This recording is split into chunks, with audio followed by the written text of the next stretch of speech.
آپ ہمیشہ سنتے ہوں گے، ایک بہت ہی عام مقولہ ہے کہ ہر ہاتھ ملانے والا دوست نہیں ہوتا، اور ہر ہاتھ ملانے والے کو آپ دوست کہہ بھی نہیں سکتے۔ حضرت مولا مرتضیٰ اس حوالے سے بڑی عمدہ رہنمائی کرتے ہوئے آپ فرماتے ہیں کہ انسان کی پہچان کیسے ہو، یعنی ہر چیز کو پرکھنے کے لیے کوئی نہ کوئی پیمانہ ہوتا ہے، ہر چیز کو پرکھنے کے لیے کوئی نہ کوئی کسوٹی، کوئی نہ کوئی معیار ہوتا ہے۔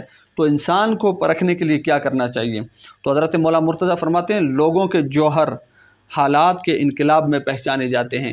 یعنی جب انسان، یہ نہیں ہے کہ وہ امیر تھا، اس کے پاس پیسہ تھا، حسن و جمال تھا اور کمال تھا تو اس وقت تو ساتھ جڑے رہے، اور جب اس پہ خدا نخواستہ اس کے اوپر کوئی مصیبت آئی، کوئی تکلیف آئی، کوئی پریشانی آئی اور اس کے حالات بدلے اور وہ غریب ہو گیا، اب وہ مال نہ رہا، اب وہ کمال اور حسن و جمال نہ رہا، تو اب آ کر آپ نے چھوڑ دیا۔ اور پھر اسی طرح حضرت سیدنا عمر فاروق رضی اللہ تعالیٰ عنہ، بہت ہی عمدہ کمال آپ نے فرمائی۔ آپ نے فرمایا جب کسی بندے کو، انسان کو پرکھنا ہو، جانچنا ہو اور اس کی جانچ پڑتال کرنی ہو کہ آیا یہ وفادار ہے یا غیر وفادار ہے، تو فرمایا اس کے لیے کیا کام کرنا چاہیے؟ آپ فرماتے ہیں کہ یہ کام کریں کہ آپ یا تو اسے قرضہ دے دیں، یا اس کے ساتھ کاروبار کریں، اور یا پھر اس کے ساتھ سفر کریں۔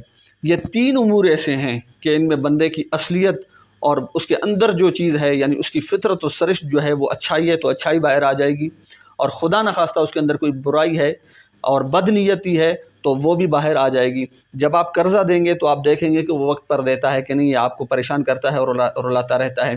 اور پھر اسی طرح جب آپ کاروبار کرتے ہیں، اس کے ساتھ شراکت و مضاربت کرتے ہیں، تو آپ کو پتہ چل جائے گا کہ وہ شخص کتنا مخلص ہے آپ کے ساتھ، یا فقط پیسے کی لالچ میں آپ کے ساتھ دوستی کرتا ہے۔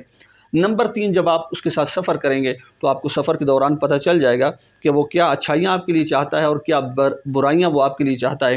اسی طرح جب انسان کو پرکھنا ہو تو فقط ہاتھ ملانے پر اکتفا نہ کریں، اگر کسی کو دوست بنانا ہو تو بھیڑ نہ چاہیں، رشکش نہ چاہیں، میلہ نہ چاہیں۔